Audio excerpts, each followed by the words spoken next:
Hi.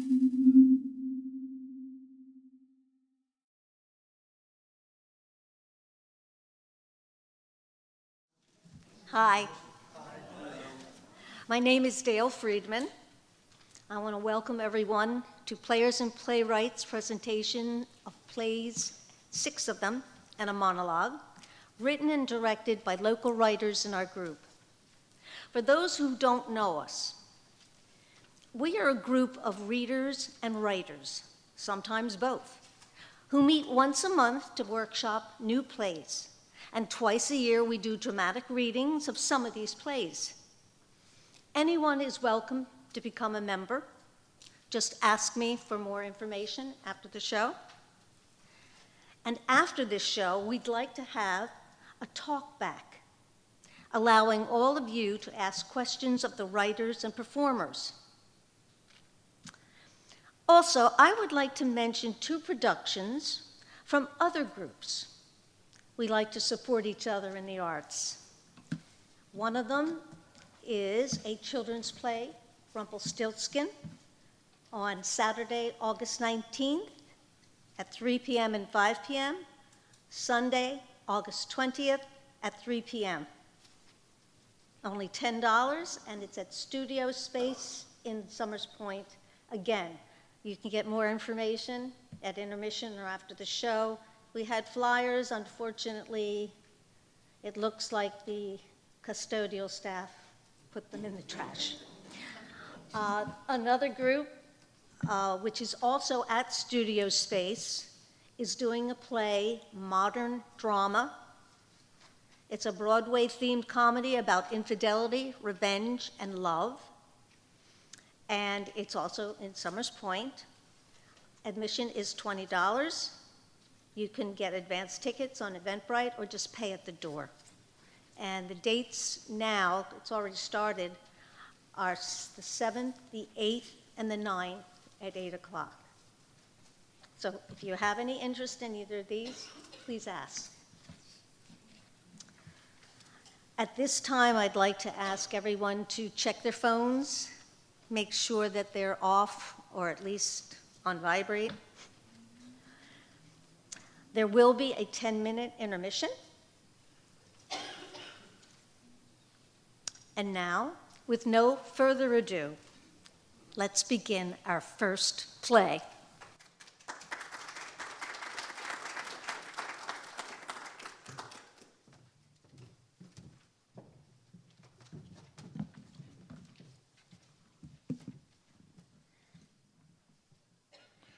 Not Where I'm From, a 10-minute play by Jim O'Hara. Cast of characters: Frances Fisher, a retired woman in her mid-60s, pet parent of Susie, and mother of Samantha, played by Lynn Walters. Gustavo de Soto, a 35-something immigrant from Lima, Peru, pet parent of Gus, played by Jerry Brooker.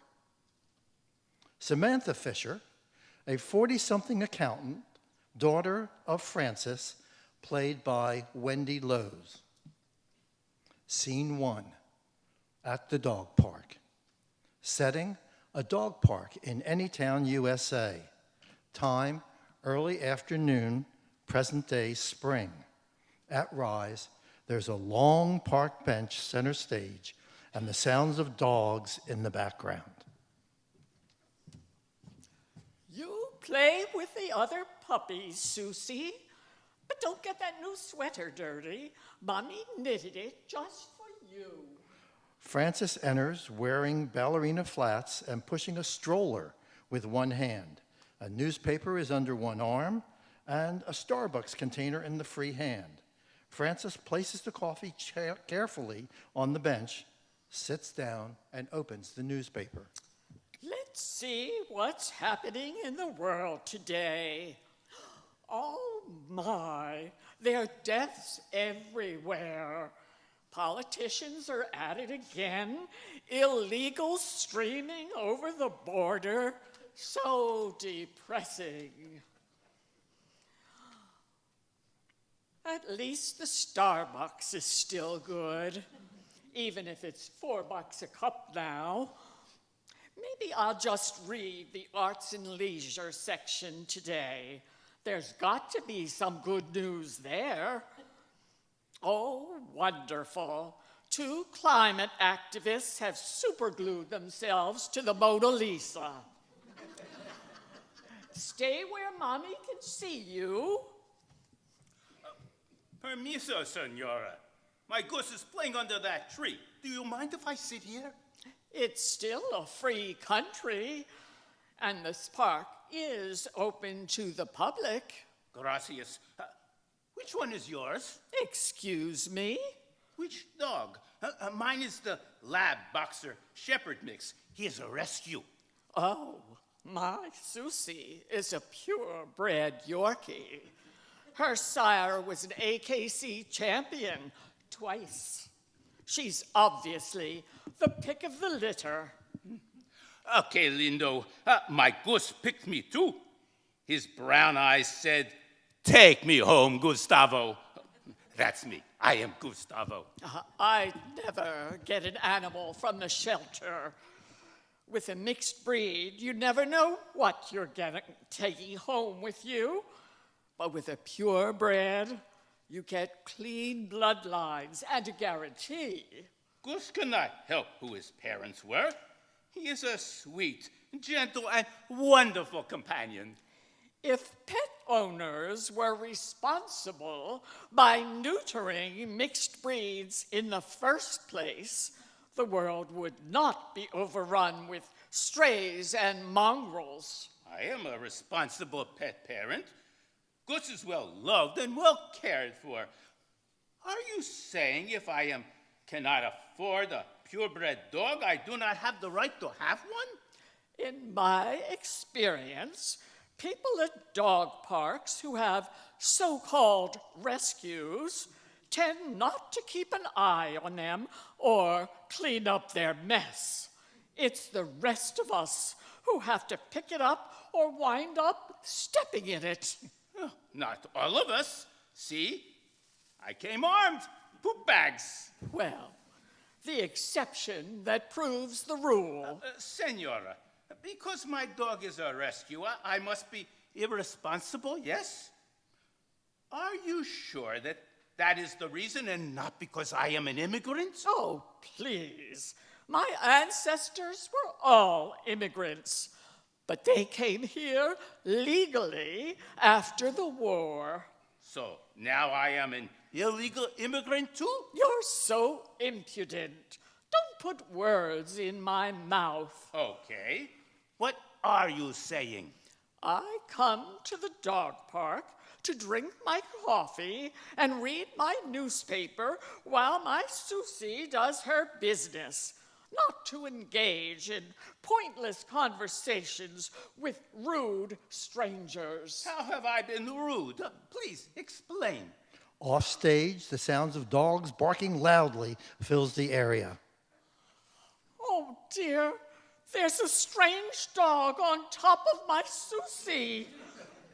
They are just playing, Senora. They may call it playing in your country. That's not what they call it where I'm from. Susie, baby, Mommy is coming to save you and take you away from those nasty rescues and their owners. Blackout. Scene 2, Home Sweet Home. Setting, Francis's upscale apartment. Time, later the same day. At Rise, Frances is on her sofa looking through travel information. Look, Susie, the packets for Mommy's next cruise have arrived. It's going to be so glorious. And the best part is, finally, Samantha has agreed to come with me. She's been so distant lately. But who will watch you, Susie? Mom, I'm home. Where have you been, Samantha? I've been all alone for hours. You're never home anymore. You know I have a part-time job to help me make extra money. why do you need extra money? I told you I'd pay for the cruise. And I appreciate that, but I'm 40 years old, still living at home with my mother. Well, I'm just glad you're finally home. I had a horrible experience today with a rude young man at the dog park, and he practically called me a racist. Well, you can be pretty judgmental at times. Oh, are those the packets for the cruise? Yes, they came today, but I'm worried about what to do with Susie. I can't just put her in some kennel for 2 weeks. I may have a solution. There's this guy at my part-time job. We've been talking. He was a vet back in his home country. He may be willing to dog sit for Susie. Some foreigner? I don't know about that. I'd have to meet him, maybe run a police check, inspect his teeth, and Susie, of course, would have to approve. All of the dogs who come into the place love him. He's like a dog whisperer. I asked him to come over so you can meet him. Just be nice to him, please. The apartment is a mess. I haven't had my hair done. I can't receive visitors. It's fine. When is he coming? Ding dong. Mom, I want you to meet. That rude young man from the dog park. Oh, good afternoon again. What a strange coincidence. Buenas tardes, Samantha.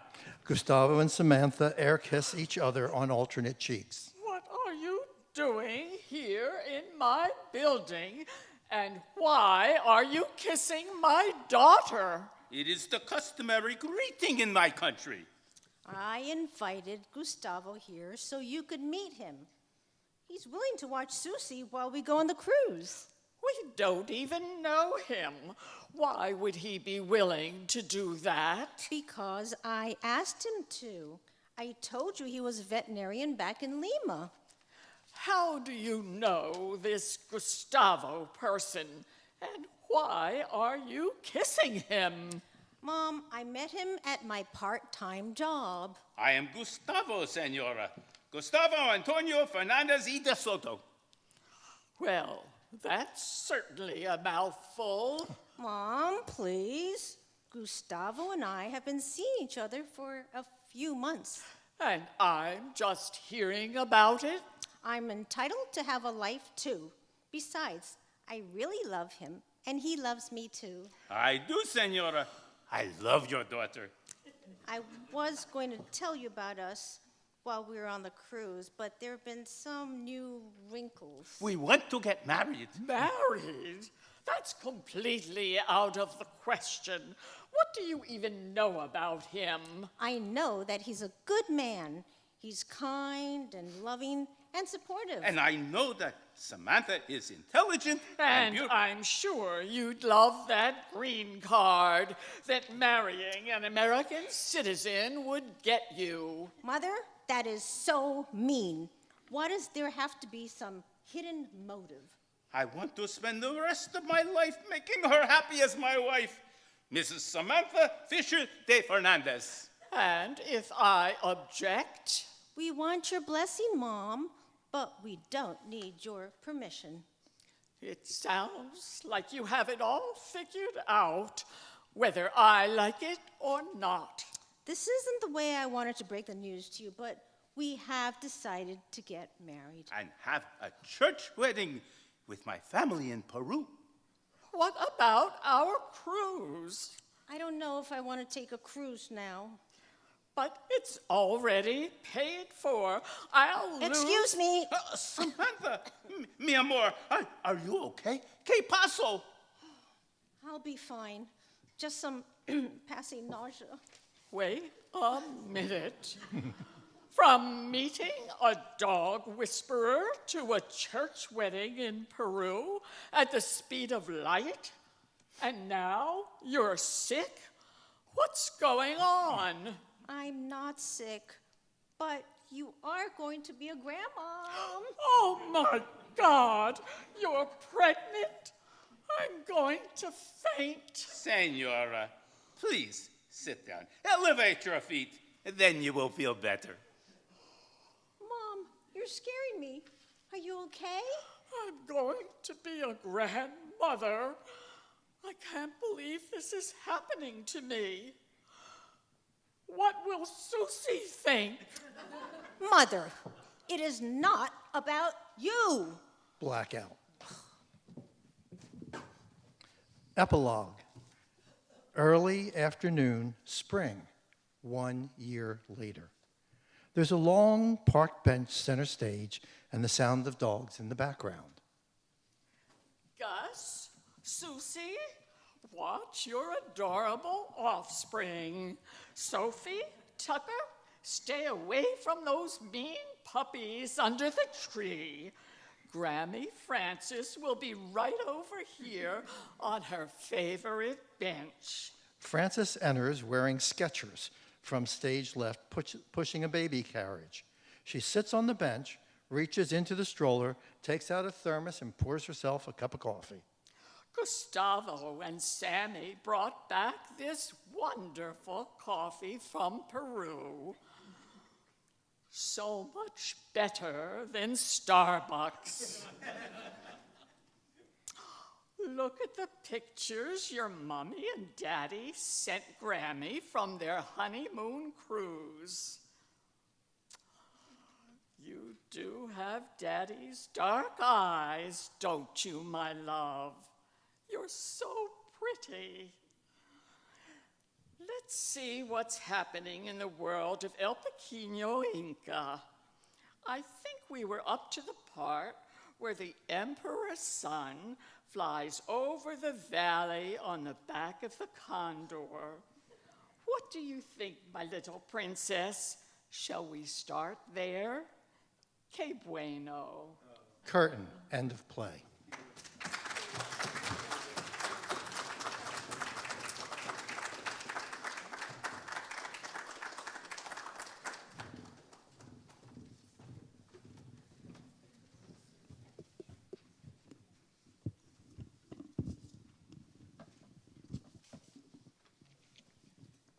Forever, a one-act play written and directed by Sandra Mandel.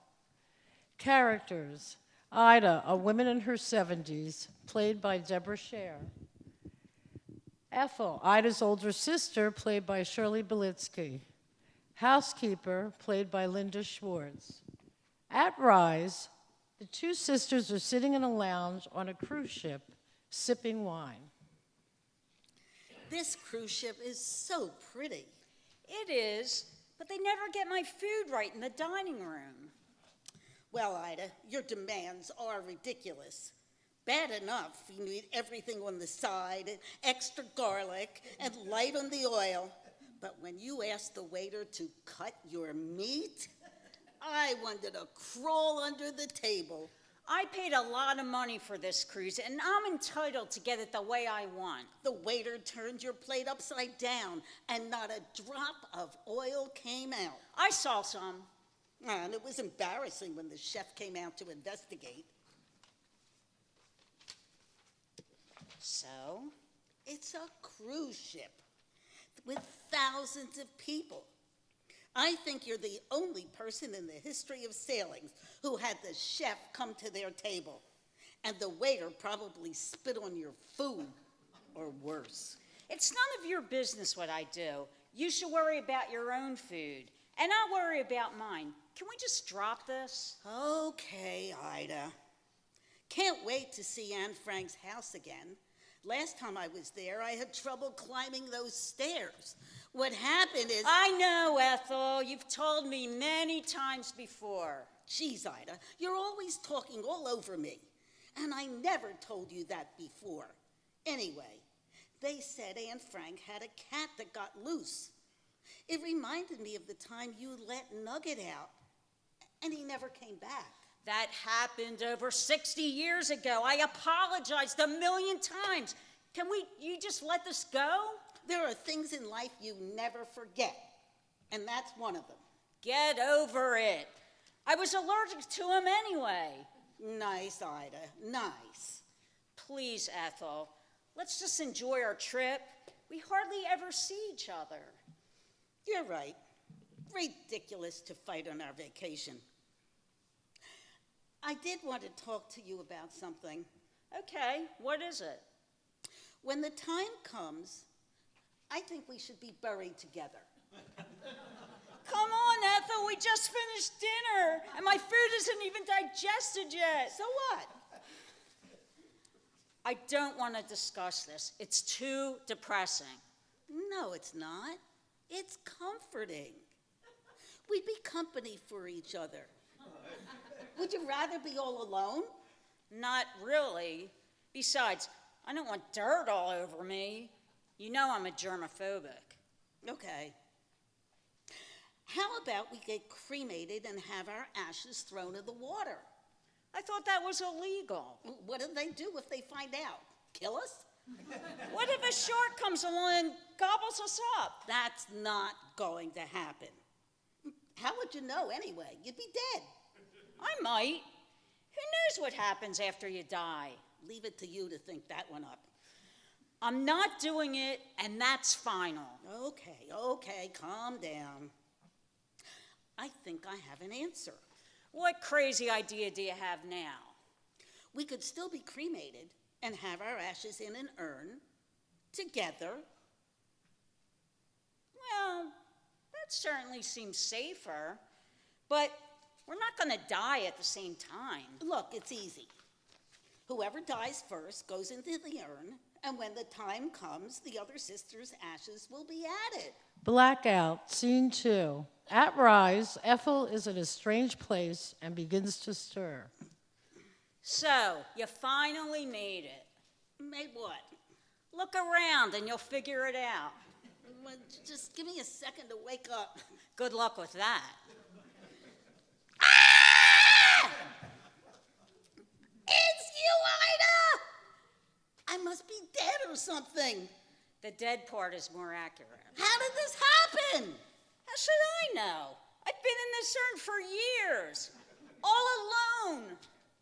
Wait. The last thing I remember is stepping off a curb. You were lucky. It was quick and painless. That's not lucky. I'm dead. I'm very aware.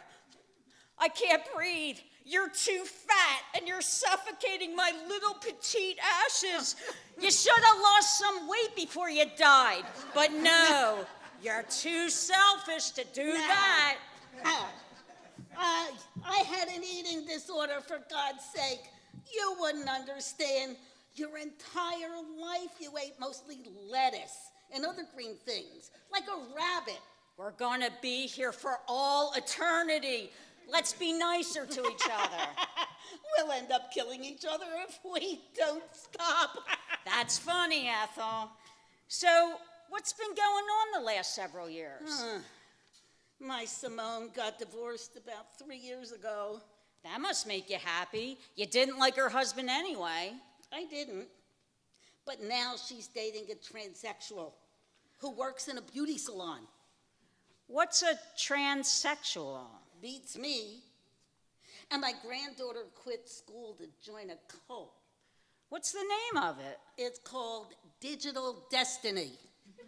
It's a technology cult? No, it's a toe cult.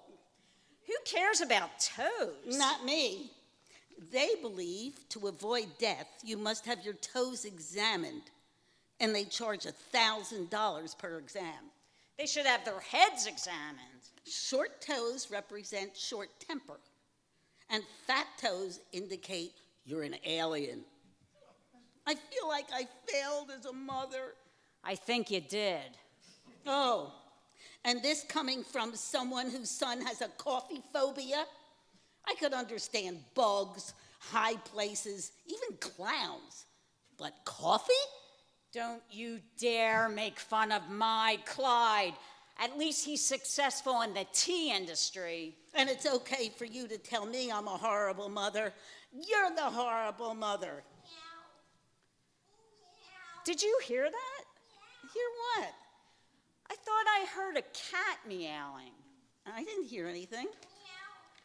There it is again. Where's that cat coming from? I have to tell you something. When Felix died, I had him cremated. He sat on my mantle until I died, and then I mixed our ashes together. You what? How could you? You know I'm allergic to cats. Well, I thought you wouldn't know because you're dead. I hate you. Oh, you're a monster. No wonder you have no friends. No wonder Mom liked me better. I think the only way we're going to get along is to draw an imaginary line in the middle of this urn, and neither one of us can cross it. And you take your cat with you. Okay. They separate their entwined arms and legs and move away from each other. There is silence for a few seconds. Much better. I agree. We'll give each other some... Oh, my goodness. Everything is shaking. The vase starts shaking. What's happening? I think it's an earthquake. That's what we get for dying in California. They fall out of the vase and onto the floor, far away from each other while screaming. This is terrible. What are you doing? Are you okay? I think so. Just shook up. Ida, I miss you. Wish we were still together. Me too. I felt so secure being close to you. We were such fools arguing over ridiculous things. I know, and we've been doing this our entire lives. Let's make a pact not to aggravate each other. I agree. I'm going to clean the den now, Simone. It's a mess in here. I better use this broom and sweep this up. I love you, Ida. I love you too, Ethel.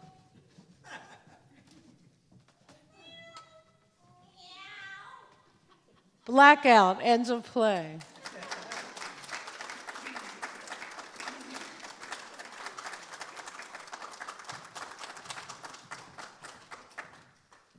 And now, a monologue written and performed by Nancy Swartz, entitled Pamper Pets. Good morning and welcome, fellow members and guests, to the Conference of People Protecting Pets Privates. I am Philana Balkmore, your founder and director of this amazing organization of concerned pet lovers like yourselves who know that pets need more than just creature comforts. No, they, like us, have the inalienable right to modesty and therefore the covering of their genitalia. We PPPP enthusiasts understand that our fur and feather babies have too long been distressed and traumatized by being naked and afraid. And that is why I have chosen to dedicate my life to healing their psyche. I myself at one time suffered from pet owner ignorance and apathy, until that morning, 3 years ago, when putting on my underwear, I witnessed yearning and yes, even envy on the face of my little Cocoa Poo. I realized that she was painfully desiring the ability to cover her own nakedness. It was obvious that something had to be done to rectify the basic needs of all animals to be clothed. And I also realized there exist hundreds of human rights organizations addressing a plethora of people's needs, while our dear babies are ignored and forced to suffer from emotional turmoil, low self-esteem, and even PTSD, pets suffering from sexual display. Thus, with the means of tweet and Twitter and TikTok, I was able to raise the consciousness of concerned pet fanciers like yourselves, thereby developing PPPP all over this great nation. And because of your generous contributions and support, we now have chapters in 34 states, as well as newly created pet parent support groups. Additionally, your donations have made it possible to hire the leading pet psychologist, Dr. Yolanda Freudenfraud, who will be our tonight's speaker at our banquet, addressing the topic, the bare truth about beautiful beasties bearing their burden. If that isn't exciting enough, I have an additional treat that I have been saving for this occasion. I will be unveiling my own underwear line for pets. Yes, right here in the Flamingo Room, a variety of beautiful animal friends will be displaying my personally designed undies created for a wide variety of species. For example, all Coron chimpanzee briefs sporting a bright yellow banana pattern, kitty thongs highlighting a mouse motif, and tinseled tighty-whities for the titmouse. All available in sizes starting at extra, extra, extra, extra small and going to extra, extra, extra large. Our adorable models, who include a pot-bellied pig, a wallaby, and a hedgehog, will be parading down the runway with accompaniment on the piano by none other than Charlie the Chicken, who was recently featured on America's Got Talent. Now, before we go for our first 15-minute break, I just want to remind you that on the back table, there is a free tote bag, which includes a 10% coupon toward my underwear line, and also can apply to my recent book, Naked and Afraid, Animal Version. Finally, because all of you are so very precious to me, I am gifting you with a gorgeous t-shirt with PPPP all down the front. See you in a bit. Blackout, end of play.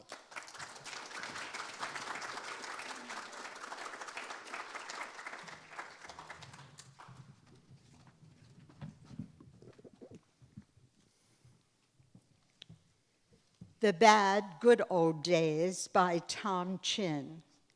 Frank, played by Jim O'Hara, an Atlantic City mobster in his 60s. Ronnie, played by Tom Chin, an Atlantic City mobster member of the same organization and same age as Frank. The place is the Atlantic City Boardwalk, somewhere in the inlet. The time, the recent past. Act 1, Scene 1. The setting is a slightly cold, quiet, deserted patch of boardwalk in Atlantic City's inlet section. It is early morning with no foot traffic nearby. At Rise, Ronnie is leaning against the railing next to a bench picking at his nails, furtively looking up occasionally to see if anyone is around. As he is looking down at his nails, Frank enters, walking up the ramp onto the boardwalk. He spots Ronnie, then walks slowly toward him. As he gets closer, Ronnie suddenly looks up. Yo, Ronnie. Frank, my man. Oh, what brings you to this end of the island, brother?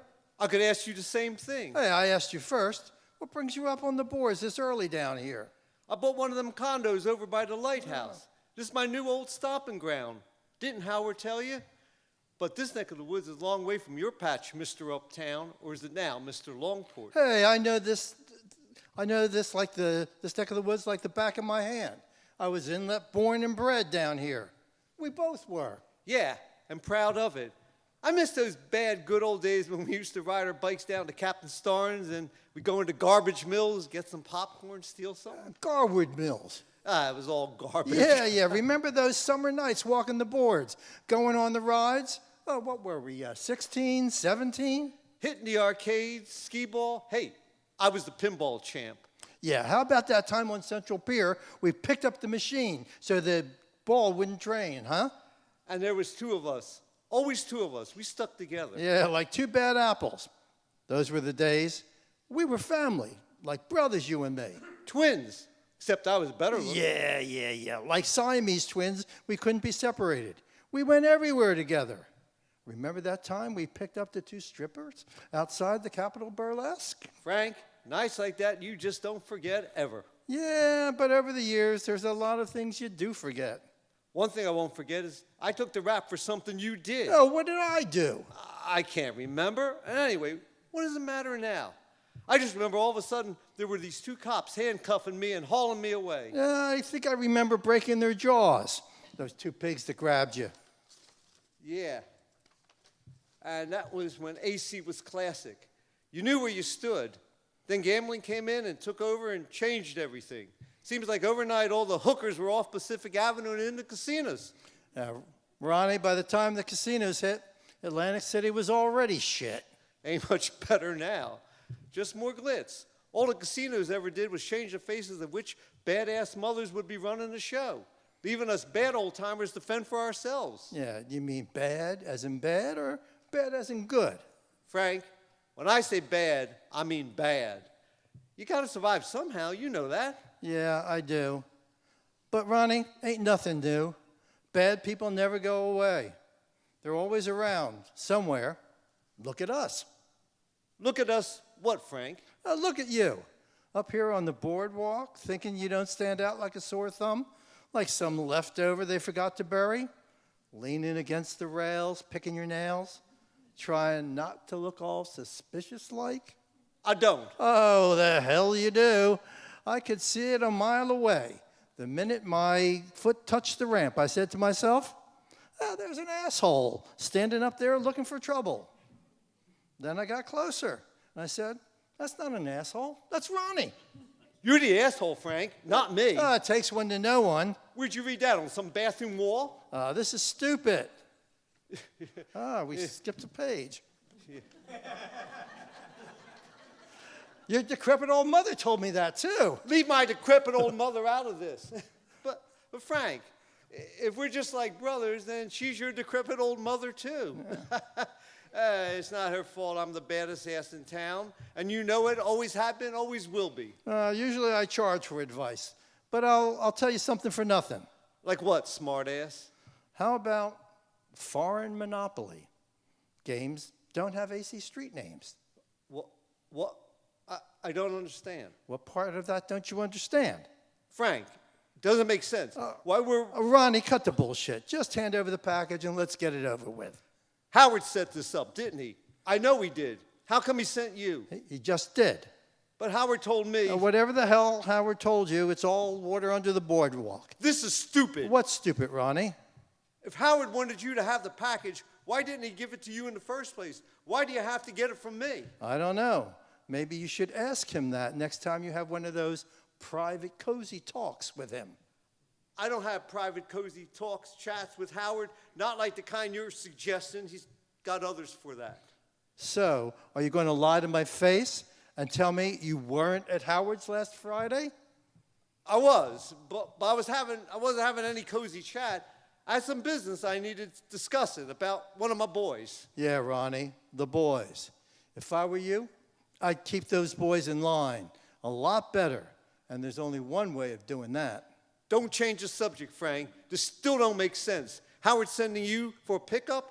What are you going to do with the... Whoa. Since when has it become business as usual to be asking people what they're going to do with gear after they leave, huh? Or is it only because it's me? Get out of here, Frank, now. He doesn't trust you, Ronnie. Doesn't trust me?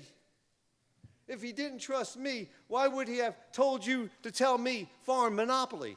So you'd know Howard's involved and that the transaction is legit. No ticky, no laundry. You know the game. Screw the game. You know, Frank, I never dreamed Howard would be sending you. When I saw you coming up the ramp, I was really glad to see you. You know, I really did think of you as the brother I never had, and this is how you repay me. Here, Ronnie, give it to me. You got it, brother. Frank, you know I don't like it when someone goes reaching into their coat. Makes me nervous. You never know, they might be packing heat. I guess you don't feel the same way about me, brotherly love and all that. But Frank, I'm curious, when were you supposed to shoot me? Before or after I gave you the package? Oh, Frank, is this what you wanted to give me, money? Cashola? Hey, Ronnie, cut the bullshit. I'm really surprised at you, Frank. Just because Howard tells you to go up on the boardwalk and shoot the person who loves you like a brother doesn't mean you have to, especially if he's smarter and faster than you. What did he tell you? I'm skimming off the top? Sure, I'm skimming off the top. If you don't like it, tough shit. It compensates for the risk I take doing what he needs done and cleaning up the mess afterwards. All he wants is his nose kept clean. You know that. You'd do the same if you were me. But you ain't me, Frank, are you? You never could be. Maybe you're a wannabe Ronnie. Oh, you bastard. Frank, you know I ain't no bastard. You met my dad. Hey, but the truth is, it wasn't me Howard didn't trust. It was you. He told me that there'd be a different dude picking up this week. Said it would be someone we can't trust anymore. Someone who's been squealing, cutting a deal with the pigs. He lied, and you know it. Maybe. Does Howard always tell the truth? Nah, but that's Howard. He said whoever comes up and says farm monopoly, shoot him. I was kind of surprised when you showed up. I never thought it would be you in a million years. But now that's all water under the boardwalk, isn't it? Just like you were going to be. Oh, for God's sakes, come on, Ronnie. Here, the package, Frank. You're paying for it. There's probably nothing in there you need to where you're going. Don't do it, Ronnie, please. Hey, Vic, need a cleanup. Yeah, now, inlet, same place. Ronnie! Thanks for the chat, Frank. You know, I'll miss talking to you about the bad, good old days. Atlantic City was a lot more fun back then. Stage goes dark. End of play. Blackout.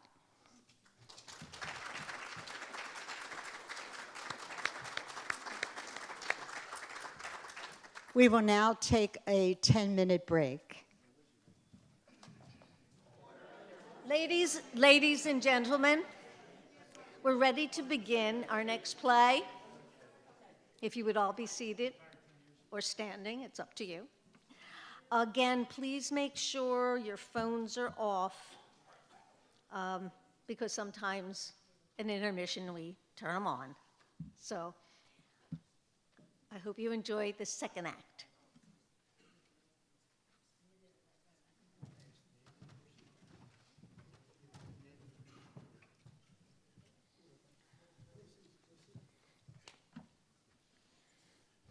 Bullet Holes, written and directed by James Landau. Characters: Ronnie, a high school or college student, played by Sharon Haywood. Kensky, retired policeman, played by Jim O'Hara. Scene is in front of the remaining wall of the old city jail, time 1960s. Miss Ronnie, why are you going to write your term paper about the lynching? Why not the sit-in? You were there. You were an eyewitness. The lynching was something unusual. Yeah, this one-horse town has only one horse, only one sit-in, and only one lynching. About which my history teacher told me there was some unanswered questions.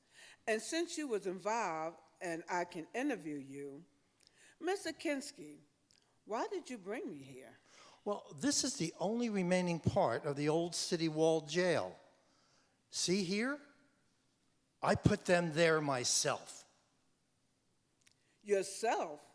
Yep, as Ben Franklin said, you want something done right, you do it yourself.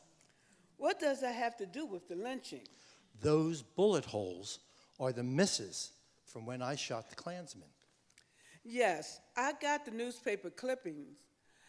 I know it was you who did the shooting. Well, let's start at the beginning. There was a Ku Klux Klan chapter here. Small outfit.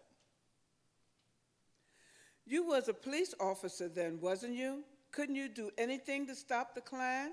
Well, The Klan? there was a cross burning, which we wanted to break up, but we couldn't because some idiot issued a parade permit for it. And one councilman tried to get all us Polacks fired from the police force. But that was too raw, even for the hack that was the police chief back then. Then something big happened. This girl accused this man, this Italian Catholic, who got lynched, of raping her. Did he do it? Well, to this day, I don't know. His story wasn't convincing, but her story sounded like her lawyer wrote it for her. You'll have to decide for yourself. Anyhow, most people in this town believe the woman and not the man, and he was held without bail. And the lynch mob stormed the jail and dragged him away. Well, hardly a mob. It was 4 men with white bed sheets, of course. Don't forget, the Klan wasn't just anti-black. They were anti-Catholic, anti-Jewish, and I don't know what else. Anyhow, these 4 men didn't storm the jail. They just walked in, took the man out of his cell, and hanged him inside the building. But yes, it was a lynching. Those 4 men just walked into the jail? Yep, just like that. The warden just happened to be at the front entrance and told the guards, let him in. Sound like a conspiracy to me. The warden was in on the plot and all that. How come the police wasn't there to stop it? Well, we found out about the lynching, and it was dreamed up in the morning and took place in the afternoon. No time for us on the force to hear about it. But yeah, it was a conspiracy. The warden got arrested. Why let the Klansmen in the cell block? He answered, and these are his own words, they were members of a well-known civic society. I read the warden committed suicide. Well, he couldn't stand the thought of being in one of his own jail cells. What about the lynch mob? Someone must have known who they were. Well, it took a while. The guards played dumb, and they said they just did what the late warden ordered them to do. The mayor we had then didn't do anything about the lynching, said it was justified. But there was an election coming up, and that lynching was too raw for the voters, even in the 30s. Anyhow, us Polacks voted.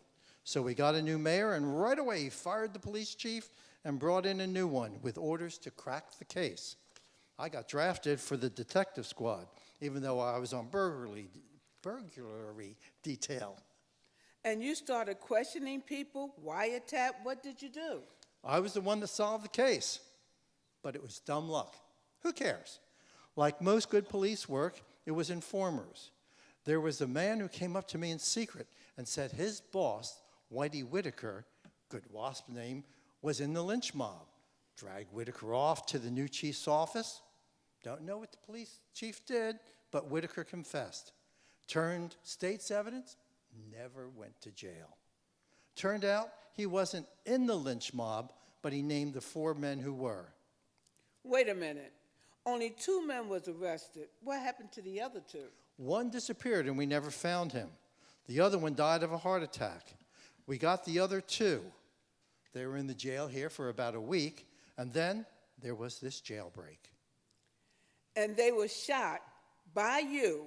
My teacher says shot while trying to escape is a euphemism for executed by the police. Not always, but he is correct. A shooting like that is plenty suspicious and better be investigated. What exactly happened? Well, I was back on burglary detail, and I was bringing in the suspect, and I parked my car right there where you're standing. Took the suspect inside to be locked up. Just got back to my car when I heard shouting. I looked up and saw 2 Klan prisoners were running across the yard. One of them, and I'll never forget this, was holding a pistol, an Army Colt 45 with a silencer on it, and he pointed it at me. What did you do? I did the sensible thing. I ducked. The man fired the bullet, and it went through the windshield of my car. If I hadn't ducked, I wouldn't be here to tell you about it. And then what? I had a Tommy gun under the seat of my car, grabbed it, crawled out the far side of the car, see that trash barrel over there? That's where the two Klansmen were. They were about to get off another shot at me. So I let go with the Tommy gun. The whole magazine. 20 rounds. Got 2 bullets in each of them. Killed them both. And good riddance. That was pretty good shooting to get 4 hits from a 20-round shot. So the 2 men really was killed while trying to escape. Is that what you're telling me? Suspicious, aren't you? I certainly wasn't in on any execution plot. After all, I damn near got killed. But there was a big fuss afterwards. Oh, I see. The question was whether the escape was real or was they pushed out the door for some innocent bystander like you to take care of. Innocent bystander. I like that.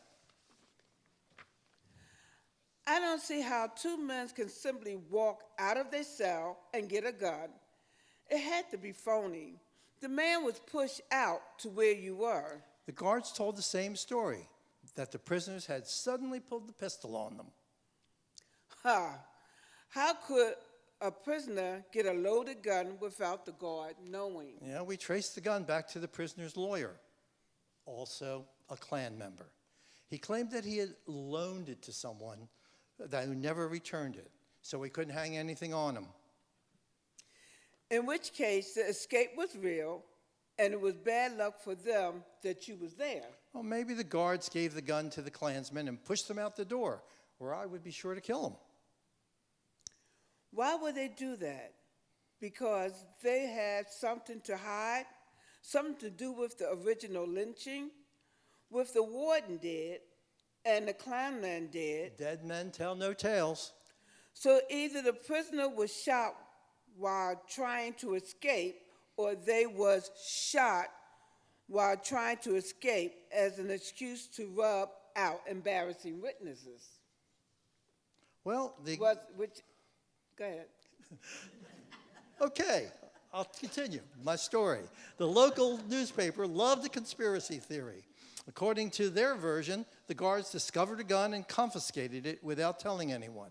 Then they waited until I was bringing in a prisoner because they knew I had the Tommy gun in my car. And they pushed the Klansmen out the door where I'd have no choice but to bump them off.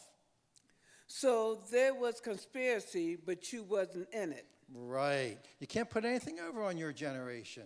The DA examined the wall over there, counted the bullet holes, and there were exactly 16. And there were 2 bullets in each prisoner. That makes 20. And how many rounds did I fire? A full Magnum magazine, 20. So it really was you who killed both men. The clinching evidence for the coroner was that the pistol was loaded. If the guards had set up a phony jailbreak, would they have given the Klansmen a loaded gun? Now, they might have shot me or the guards and escaped. Well, now you have a great story for your term paper. Have fun with it. Blackout, end of scene 1. Scene 2, same place, some weeks later. How'd you do on your term paper? I got an A. The teacher was really impressed about how I managed to find witnesses. Well, what did you decide about the jailbreak? Real or fake? I went along with the coroner that it was real. It's been over 30 years, and nobody came out of the woodwork to claim the conspiracy story was true. Even though the 2 guards were quietly fired in the middle of the Depression? That looked to me like the city was just trying to get closure. Closure. One of your generation's weasel words. What about the pistol being loaded?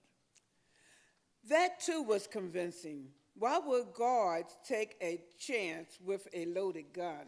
Because if the Klansmen weren't armed, they would have surrendered as soon as they saw my Tommy gun. And if they did have a pistol and tried to fire at me and discovered it wasn't loaded, they would have been desperate to surrender before I opened fire. You sound like you had the escape. You sound like you knew the escape was a fake. Well, you see, Ronnie, there's one thing I never told anyone. Not my priest, not even you until you already turned in the term paper. when I was loading that Tommy gun magazine, I dropped one cartridge on the floor. I never bothered to put it in the magazine. I only fired 19 rounds. And the 20th You figure it out. could only have been fired by someone else using another gun. That's right. The pistol that the prisoners were carrying, which fired the same .45 ammunition as my Tommy gun, and which had a silencer on it, so no one would have heard it. So there was no question one of the escapees was murdered rather than shot by you. No question whatsoever. It was murder. And since it was done on an alleged criminal, it was? Another lynching? Yes, Ronnie. This one-horse town has had 2 lynchings. Curtain, end of play.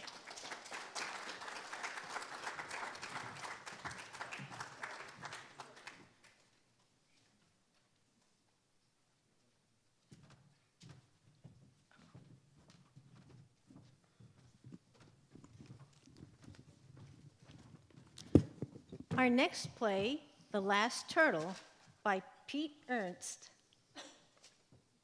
Characters: Turtle, Dale Freeman; Fox, Nancy Swartz; Mastodon, Joe Chilarestri; Ant, Linda Schwartz. Sounds of heavy machinery and explosions booming in the distance. Turtle listens. He walks slowly, but his neck twists wildly. Something is going on. Something is going on. That is going on. That something is going on. And it's new. Not new like totally new, like 2 seconds ago new. But it's just like before 2 seconds ago, new and louder. Hey, Turtle. Fox, you hear that? Yes, Turtle. Haven't slept in days. You would think the diurnals might have some respect for us nocturnals. I could howl all night, but I don't. I've been racing. You're in the same place you were yesterday at this time. My mind has been racing and racing because something is going on. That is going on. 2-leggers. What is going on? Well, I tried to find out and they shot at me, which is another complaint I have. Seriously, they're getting on my nerves. Did I tell you I'm cranky? No. Well, I'm cranky. My mind is racing. You told me. No, it's really racing around and around. Different thoughts and the same thoughts. They come back and then they return. People say turtle's slow. Outwardly, yes, but inside, round and around. Turtle, what part of cranky don't you understand? No. Oh, okay. I'm calm. I'm calm. I'm calm. Turtle. What are they doing? I don't know. A large shadow rises over the stage. Then, in a long, deep voice, The 2-leggers are on the move. Who said that? Hey, Masty. Masty? My old dear friend. You're a mastodon?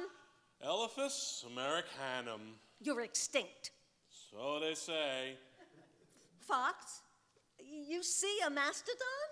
I've known Masty since I was a pup. He does not exist. Ignore the mastodon. How old are you? Old. Oh, my hip, my knees. This Thursday, it'll be 10,000 years since Eleanor passed on. They say that time heals. Masty, can you see what the 2-leggers are doing? What they always do. They cut the trees and steal the water.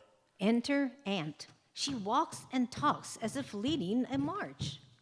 Keep the pace, keep the pace. We are leaving the forest. Hi, Ant. Omnivores. Let me introduce. I am Scout QZ2. We received messages that Scout QZ1 has discovered a safe location. Scout QZ1 has laid out a scent trail, which we now follow. One question. Do any of you eat ants? No. No. Maybe? Halt! The trail, it ends. I suspected harm has come to QZ1. Did you eat Scout QZ1? Maybe? May I inform the slow-moving reptile that, while one of you may be for you a healthy snack, following behind me is an army. If you were to try to eat one of us, you would need to engage all of us. Supper shall be ours. Ant, Yes, Fox? there is no one behind you. How many were there? 200 workers, 300 soldiers, and one mother queen. 3 steps behind. When was the last time you saw them? I confirm every 7 minutes. Snack time. Avoid omnivore. Retrace trail back for situation assessment. Exit Nasty. ant. Can you see the colony? Yes? I see it now. Not good. Not good. Enter ant. She is exuberant. Beautiful day. The sky so blue. Not a cloud. Then it started to rain. Why is everyone so sleepy? The rain is tasty. So tasty. I feel so alive. Ant hills are alive with a taste of.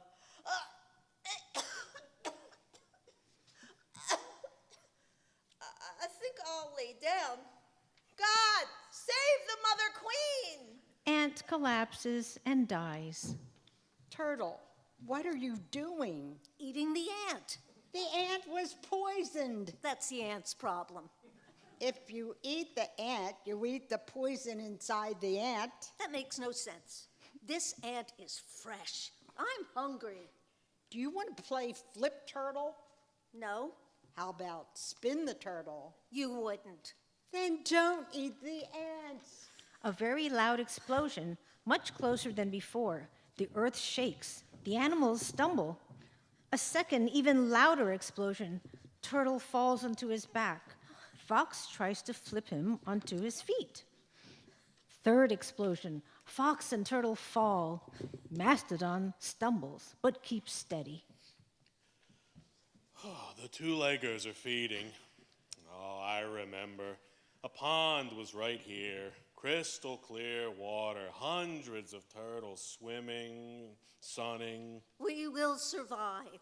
We will survive because we are survivors. How long has it been since you've seen another turtle? What are you saying? How long since you have seen another turtle? There are turtles in the mountains and deserts, in the streams, lakes, and oceans. So they say. Turtles talk truth. How long since you have seen another turtle? What are you saying? I'm the last turtle? You gotta help me here. You gotta help. I got a large extinct mammoth sitting on my nerves. I need a direction. I need a direction. I need. Yes? That direction or this direction? Fire sticks. That direction. This direction. No. That direction, grass and woods and streams. Now this direction, a wide 2-legger path. Vroom, vroom, zoom. Beep, beep. This direction. I'm migrating in this direction. Listen to the mastodon. Thank you, but I no longer accept survival tips from extinct species. Well, Fox, let him go. Yes. Goodbye. Au revoir. I'm doing it. I am migrating. Turtle walks slowly towards exit. First gear. Still slow. Second gear. Still slow. Full throttle. Fire sticks. Sticks. Ow, they're shooting in my tail.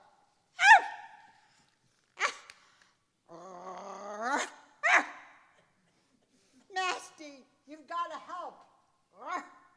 Okay. 1, 2, 3. Not enough. Okay. 1, 2, 3. Look at them go. Nasty, you did it. Oh, my hip, my knee, my heart. They have all seen you now. Only those who believe will see.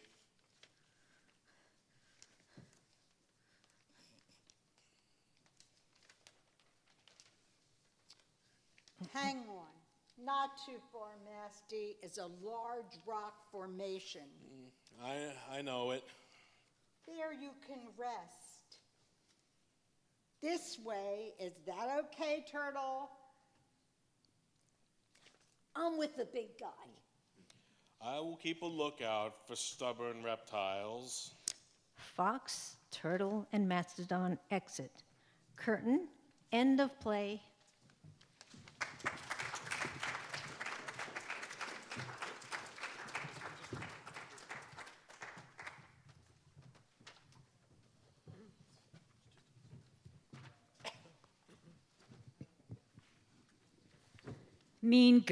Mean Girls by Deborah Scher. Cast of characters. Deborah, middle-aged woman, anxious and cynical, played by Sandra Mandel. Joni, middle-aged woman, perky and friendly, played by Lynn Walters. Will the Sandman, middle-aged man, gruff and bossy, played by Joe Chialostri. Vic the Ice Cream Man, middle-aged, happy-go-lucky, played by James Landale. Jeff, middle-aged man, athletically built, calm demeanor, Joni's husband, played by Jerry Brooker. Dolphin 1, gangster type, a bit rough around the gills, played by Tom Chin. And Dolphin 2, gangster type, a little rough around the gills, played by Jim O'Hara. Place, on the beach in Ventnor, New Jersey. Time, summertime, the present. Act 1, Scene 1, the Ventnor Beach. At Rise, Deborah and Joni are sitting on their beach chairs with their toes in the sand. So nice to retire down here. I'm thinking of collecting stuff I find at low tide and opening up a store on the boardwalk. I call it shell schlock. What do you think? I like it. It can be right next door to my haberdashery. Socks to be me. God, this is nice, Joni. Oh, damn. Here comes Will the Sandman. That guy is such a buzzkill. He walks around like he owns the beach. The way he critiques everyone's sandcastles. Remind me again about how you know him. Well, I've known him since high school. We went to Holy Spirit together. Good afternoon, ladies. Hey, Will. I was just telling Deborah about how you've been doing sandcastle critiques on the beach for a few years now. He kind of inherited the position from Lou Markey, who was known on Ventnor Beach as the king of the castles. The poor guy was called up to that great castle in the sky a couple years ago. Hold on. Let me get this straight. So Lou died and made you king? Something like that. Well, that answers that question. Can't we just play? Must we take our sandcastle so seriously? Play is a serious matter. Building a quality sandcastle takes more than just putting wet sand into a bucket and then turning it over.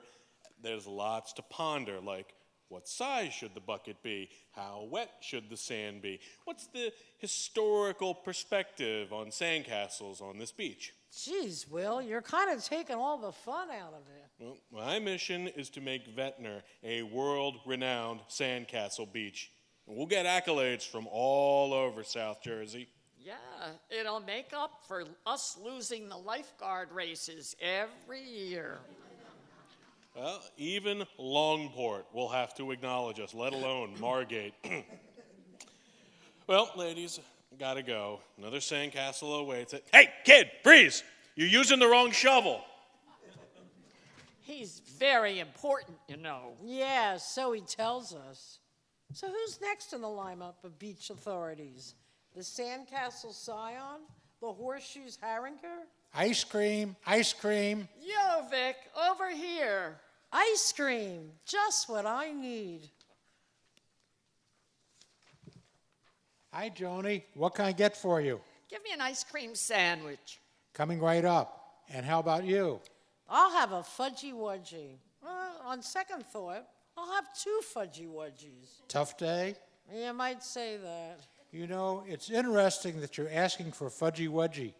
Did you know that historically, most people who define themselves as well-adjusted go for the bomb pop, whereas only about 10%... Ay vey, enough. I'm going out on my kayak. I see your husband out there beyond the breakers, Joni. What? You never go in the ocean. You've been schlepping your kayak to the beach every day, and it just sits here. What happened to your fear of sharks? Are you kidding me? Judging from the way this beach works, I'm guessing that a Ventnor shark will ask my blood type and refuse me on the grounds that I'm not a match. Blackout, Act 2, Scene 1. Setting, out on the ocean, just beyond the breakers. At rise, Deborah and Jeff are floating atop their kayaks.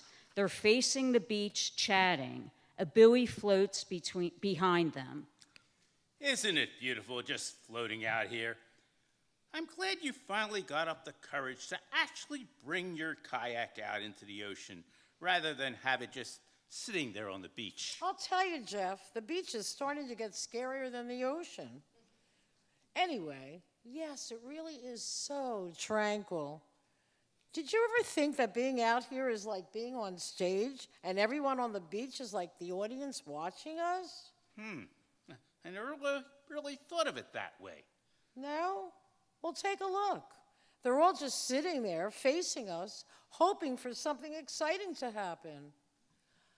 I can't stop thinking how undignified it would be to be eaten by a shark in front of all these spectators. Why are you even thinking about sharks? There hasn't been an attack here for a century. You're more likely to get struck by lightning or to win the lottery. Well, the movie Jaws ruined it for me. I saw it when I was 14, and ever since, I haven't been able to go into the ocean without constantly scanning the surface for a dorsal fin. But this is fun. Thanks for being out here with... Oh, fuck. What? Fin. A fin just popped up over there. Oh, my God. 2 fins.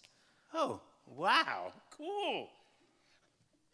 Deborah, calm down. Those aren't sharks. They're dolphins. Sharks don't swim in pairs. Besides, you can tell by the shape of the fin. Do you see how the dorsal fin is?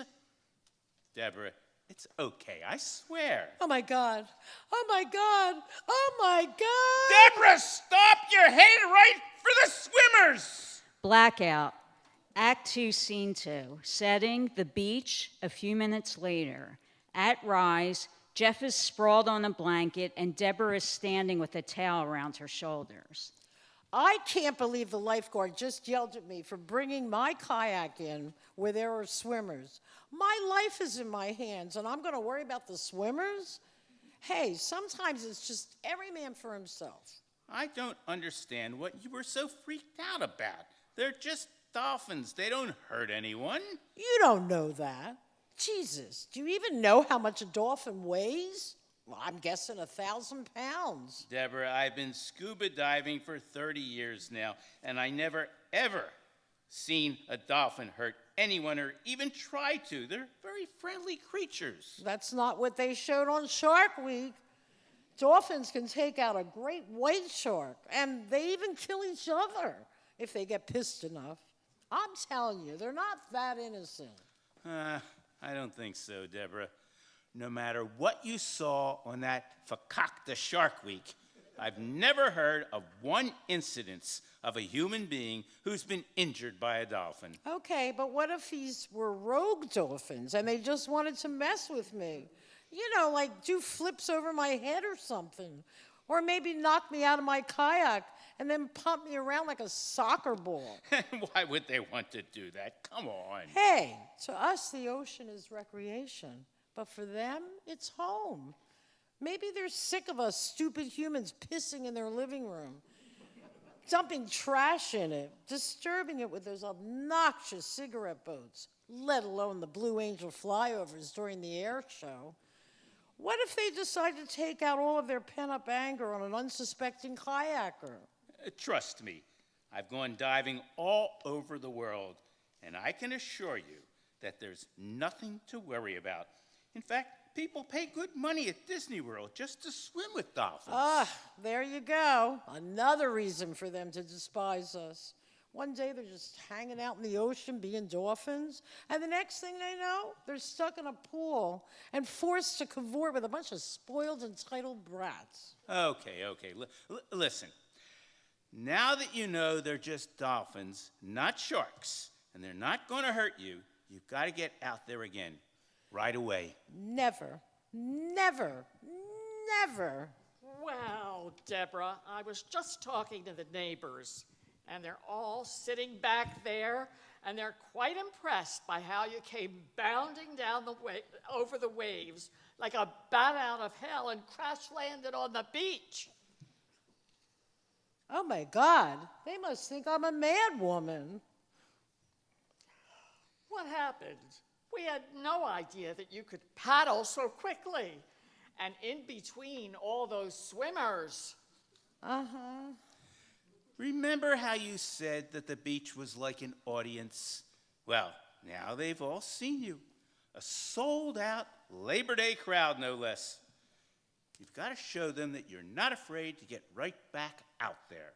Come on, what do you say we give it another shot tomorrow? You may be right. Okay, but you've got to promise me, Jeff, that if those dolphins are back out there tomorrow, you'll take the hit. I promise. And believe me, they could care less about us. They're just doing their own thing. Besides, they're Ventnor dolphins, so they're bound to be nice, right? Yeah, but they came by way of Margate. Same time, same place tomorrow? Yeah, I guess. Atta girl. Blackout. Act 3, Scene 1. Setting. Back out in the ocean. At rise. By the buoy, 2 dolphins are hanging out. Damn it. We could have had so much fun. She'll come back. They always do. Tomorrow's another day. Maybe we should practice doing our mid-air flips so when she's sitting in her kayak, we can just barely clear her head or not. Oh, yeah, hyphen me on that one. Blackout. End of play, end of show.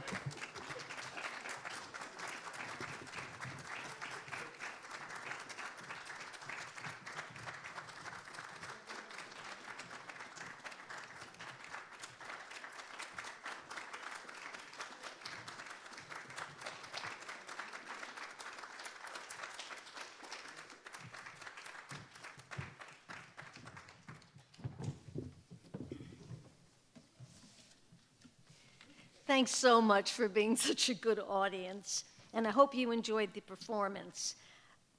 I think I forgot to mention at the beginning that we'd like to have a talk back where all the members of the audience, anyone who'd like, can ask questions to our playwrights or our performers. This is a way to help us to have better plays and a way for you to join our community. We really are interested in your feedback and any questions, but some of them could be what inspired you in writing your play, what interested you or excited you, You could say, could you tell me more about such and such? Could you clarify something that confused me? Anything you'd like to ask or comment would be very appreciated. And also, right before we do that, I'd like to thank SCOSA for sponsoring us.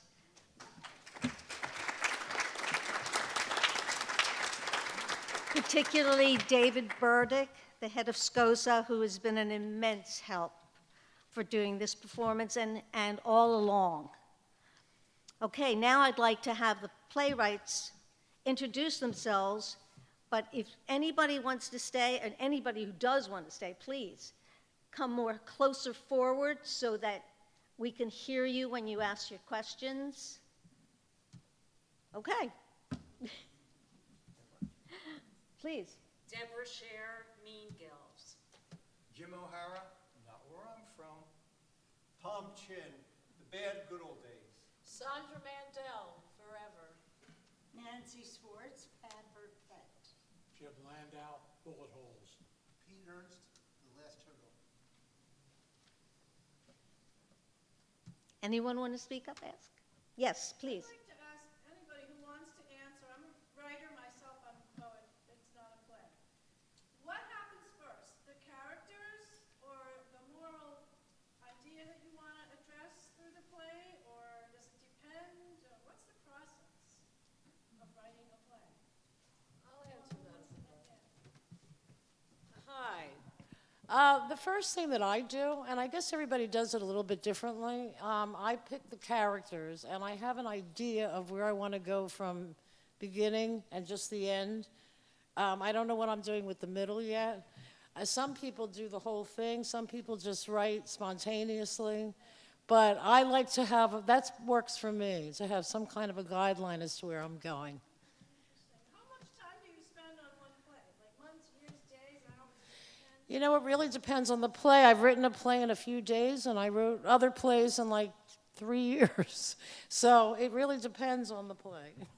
Thank you. Yes. Yeah, I have a question for Jim O'Hara. Jim, do you ever do any traveling? Have you done much traveling abroad? Do you use any of your experiences in your play? Yes, Where you promised the money? I have. Come on up to the mic. Yeah, I've been fortunate enough to have been involved in education, and I've worked in Chile, Peru, Ecuador, Brazil, South Korea, and I've also been in Portugal for a couple of months studying. So yeah, I drew upon that, and the characters really came from when we were in Florida in the dog park, seeing how people react. But I always try to include something. I think Heidi said, "What's with you and Spanish women?" Because every time that I write, there's usually a Spanish woman in it, or there's some kind of Latino in it, and that's one of the things I'm interested in, the immigrant experience and how that's changed over the years. Very clever the way you do it. Thank you. Thank you. Please. Yeah, it wasn't clear in Where I'm Not From about if there were grand puppies, on the floor or not, and if it was from the rescue dog and the purebred dog. Yeah, I know. Well, I put the line in there, "Watch your adorable offspring," Sophie. Remember when we... Yes, I do.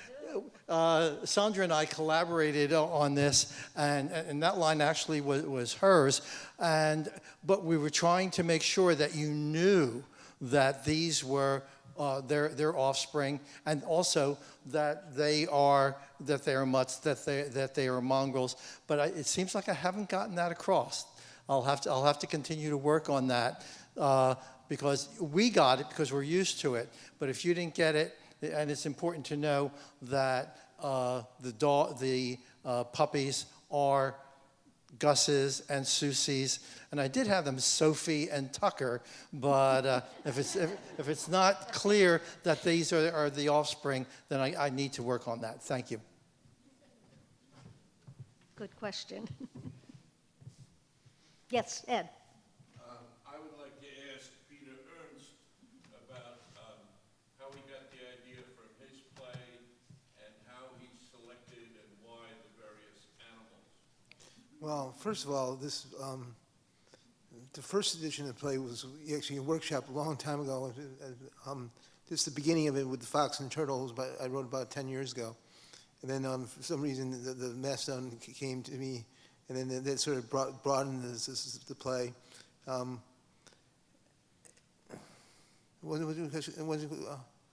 basically how you got the idea and why you selected it. Well, I'm doing a series of plays set in the Meadowlands. And I wanted to from all points of view. So that's sort of part of it.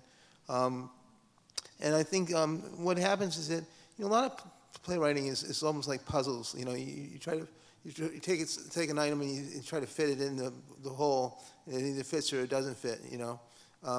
With the animals, I tried muskrats, I tried different things, all kinds of different animals.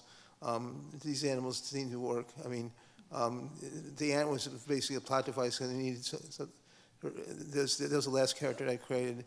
But the Mastodon is actually based on a Russian short story of this old guy who lived in the woods. He's 90 years old. People grow up and die around him, but he would still be 90 years old. So this kind of continuum, and he'd be in the woods, and no one would pay attention to him, so no one really made a big deal out of it or something. Just the kids would know about it, but just no one else would know about it. So that's sort of, but it's. To answer your one question about being a playwright, what happens is you develop skills. It's like any kind of skill you develop. First of all, you're learning how to do the skills, but then at some point you do it without even knowing what you're doing. You're not really thinking about it anymore because it's no longer it's subconscious rather than conscious. I tried writing poems. I was terrible at writing poems. All my poems became plays because I think whatever it is something about playwriting. I think partly because I listen to people, like to get conversations with people. I think part about playwriting is that it works for me, and it's a skill I have. It's somewhere in my brain and has a skill. Poetry is not my skill. Telling jokes is not my skill. I'm not funny.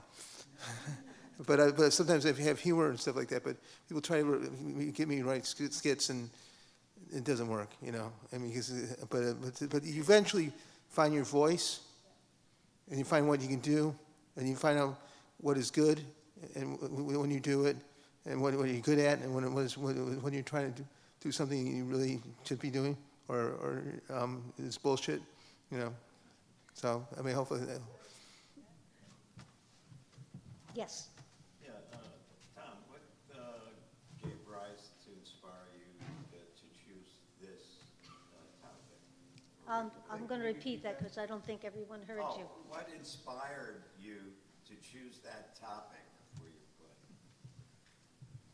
play? Well, initially, a friend of mine was going to produce a series of plays based on the Atlantic City Boardwalk and asked me to write one, and I came up with the two gangsters from old school gangsters in the inlet. I grew up in Atlantic City, so I knew about some of the places, and I wanted it to have a lot of local color and be set on the boardwalk.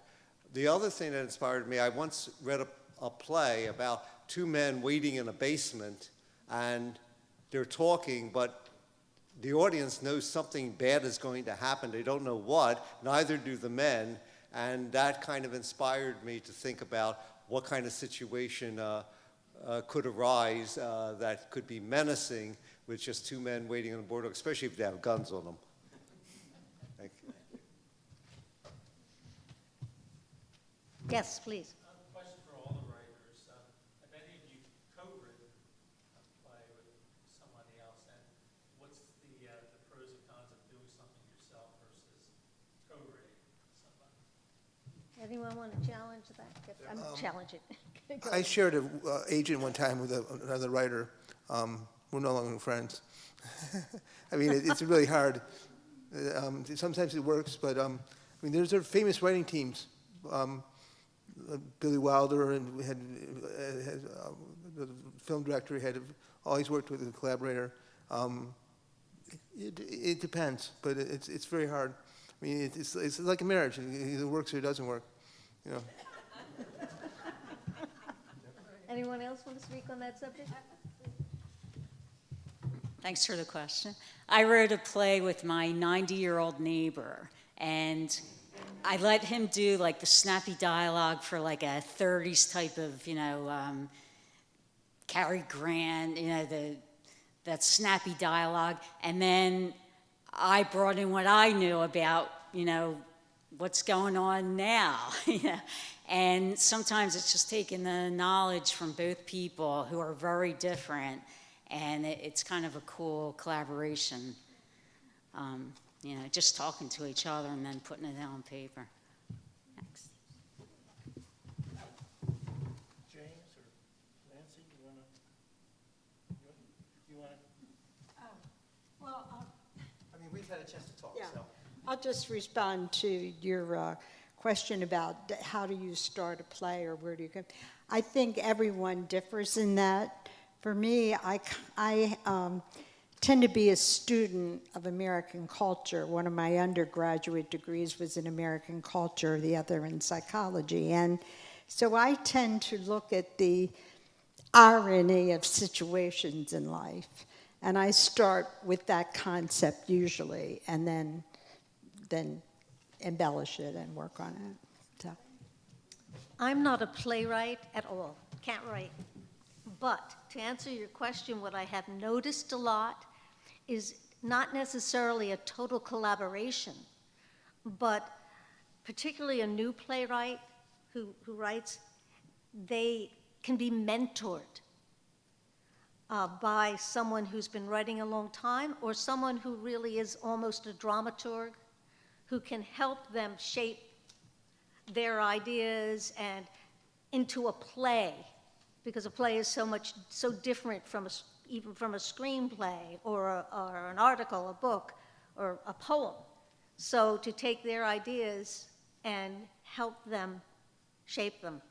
And I think some of our playwrights have had mentors in the past, but they don't think of it as a collaboration exactly, because it's help, but it's not putting in. There's a difference. Neil? Yes, I'm ready. I have a question for James Landau. I'm part of the group, and I go to the meetings, and I watch all these plays get developed, revised, brought back. And I've never seen you direct before, and I was really excited when you raised your hand as the director. And I'd like you to come on up and either tell us where you got the courage, or what was the experience like for you? I think I've directed one previous play, the one about John Wilkes Booth and Dr. Mudd, before your time. But it didn't take nerve to be the director of that play. It's just nobody else seemed to want to do it. So I just got the two actors and started them. One end ran through to the other. Okay, I have not been an actor really, and so I can't come to directing by being an actor. So it's just I knew the play and nobody else wanted to do it, so I knew what had to be done. There are better directors around. All, by the way, it didn't make the program because we did not have room, but all of the writers directed their own plays. Now, there is a real difference between directing a play that's being read, a dramatic reading. Dramatic reading, it's not staged. You're not moving on stage, and memorization, the development of character might not be as much as you would in a real play. But it's a great way to start to direct by working this way and then expanding it, taking your play and making it into a play that you actually direct on the stage. I would like to differ with you. I think all of the characters were excellent. And, Yeah. Thank you. Better if there were Thank you. Thank you. Yes. Sure, go. To answer your question about the collaboration, one of the things that we do in Players and Playwrights is we collaborate as a group. We, those of us who are playwrights, bring our work to the group, and we do a cold reading, and then we get feedback, and we'll go home and think about it. Some things we like, some things we don't like, some things we go, oh no, never. Then we'll go back and think about it and bring it back again. So that's part of the process. Even though we're not collaborating one-on-one, we're collaborating as a member of a group, because everything that we do, in a sense, reflects the total effort of the entire group. We call it workshopping, and that's what our group does. We workshop new plays, help them to put them on dramatic readings, and then many times, many of our plays have been put in full productions. Yeah, I just want to talk a little bit about directing readings. I try to keep things simple and not try to get too complex, because what happens if you go to the production, there comes a point where at the beginning everything's loose and you sort of got the play. Then you start getting into blocking and all the making something precise, and then it goes away, and then you have to find get back again to the looseness of the relaxed, the instinctual choices that you make when you're just doing a reading like this. So I find that there's some plays that really are better as readings, and there's some plays that really you have to have full productions. I mean, because, but it's a reading. It's just can be just enjoyable as a. You just have to make sure you're not trying to make it into a play yet, because you have to relax and have fun and just do the without any kind of over rehearsed. Yeah, Sandra, with your play, did you start off with thinking that I'm going to have these two characters, and then you proceeded that they would mix in an urn? I mean, that was pretty Well, thank you for asking, because I actually wanted to elaborate also on what you had asked, and it kind of ties together. Most of my plays, almost all of them, are based on things that have happened to me. Now, from there it becomes fictional, but that's the starting point, and that's my inspiration. In this particular case, I have a love-hate relationship with my sister. Mostly love, I want to say. And we also discussed mixing our ashes together when we died. So that's where the jump-off point was for me from there. The rest of it is not true, but that's where it is. Thank you. Anyone else? Yes, please. Okay, to what extent is an actor permitted to change the dialogue that's written on paper? Did everyone hear that? To what extent? So if you have two different actors, are they permitted to change the dialogue?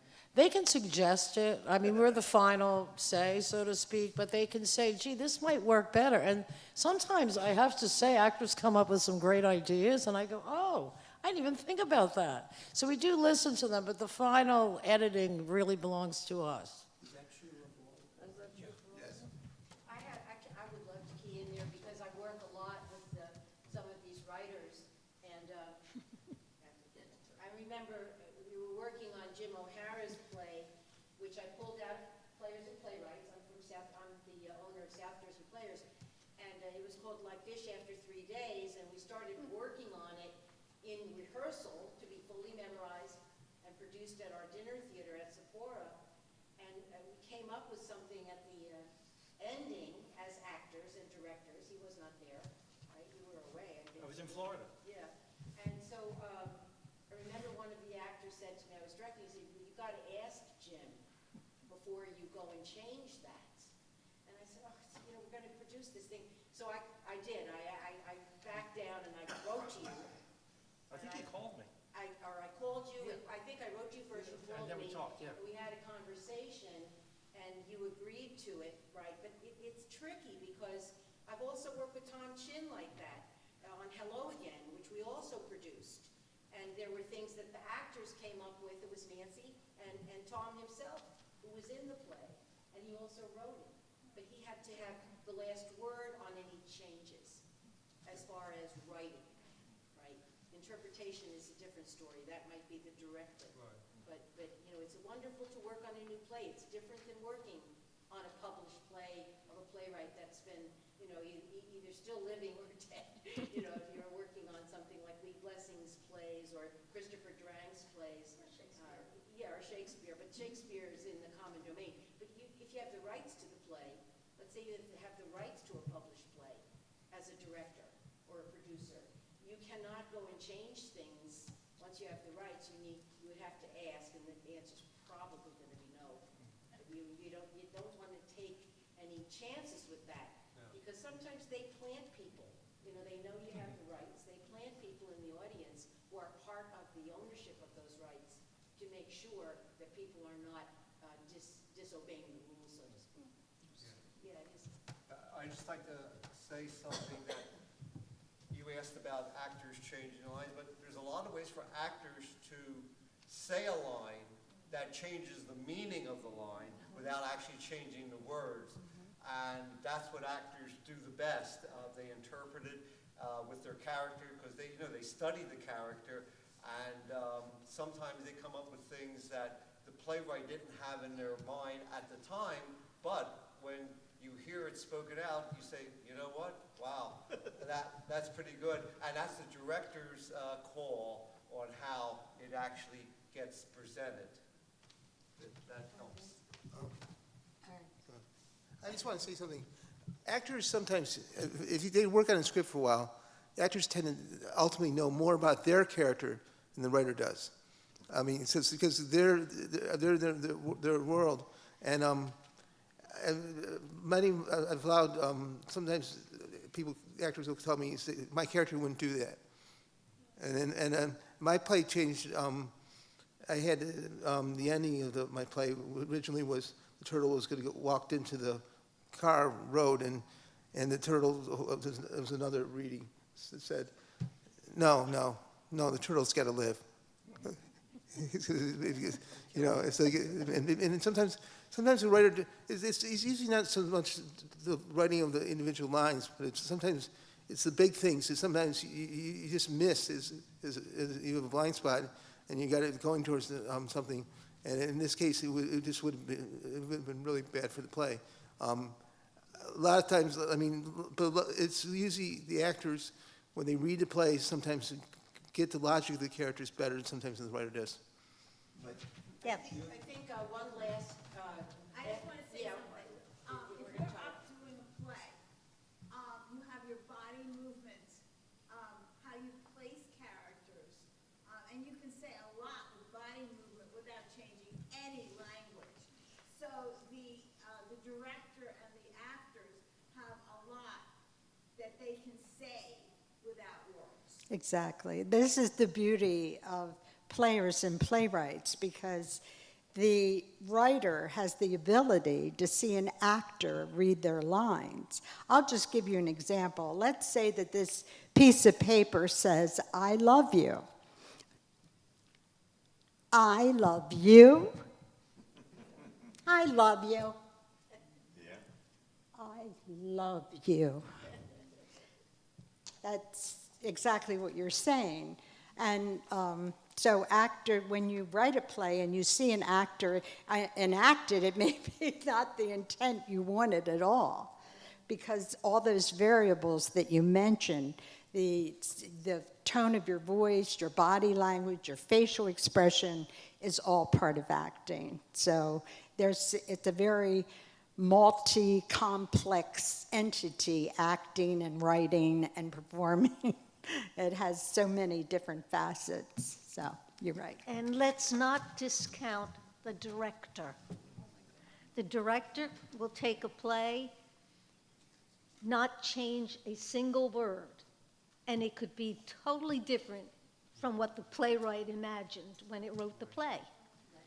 Could be better, could be worse, but that's what a director does. He creates words into a production. Yeah, Jim, did you direct Lynn as Frances to talk the way she did as her character, which you did an excellent job, by the way. I can congratulate you. Well, yes and no. I wanted Why don't you get up? I wanted the character to be aloof. I wanted her to have a certain life perspective and experience. And as we were working, I wanted her to be very, shall I use the word snooty, to come through. And that's a stretch for Lynn because she's not snooty at all. and then what I wanted in the third scene is for there to be almost a 180 in her character. I wanted her to be, very loving, very grandmotherly, very, very accepting of the two mutts, which I didn't define clearly enough, and of her grandchild and of this relationship. So it was really a metaphor, and it was happening on a number of different levels. But yes, she played it that way I wanted her to. I think we have to end right now. Yeah, because- I want to just mention, Dale, if you'll acknowledge our wonderful tech people Yes. back there. Because Yes. I just want to help them here. What they did is they created the screen for us, the PowerPoint. They played the music as you come in. They did all the sound for you. So, sometimes they don't get acknowledged, but without them, you wouldn't hear us. You might not see us properly. So thank you so much. You gentlemen were wonderful. And we not need to tie up now, yes? So thank you once again for coming and being such a great audience and asking so many great questions.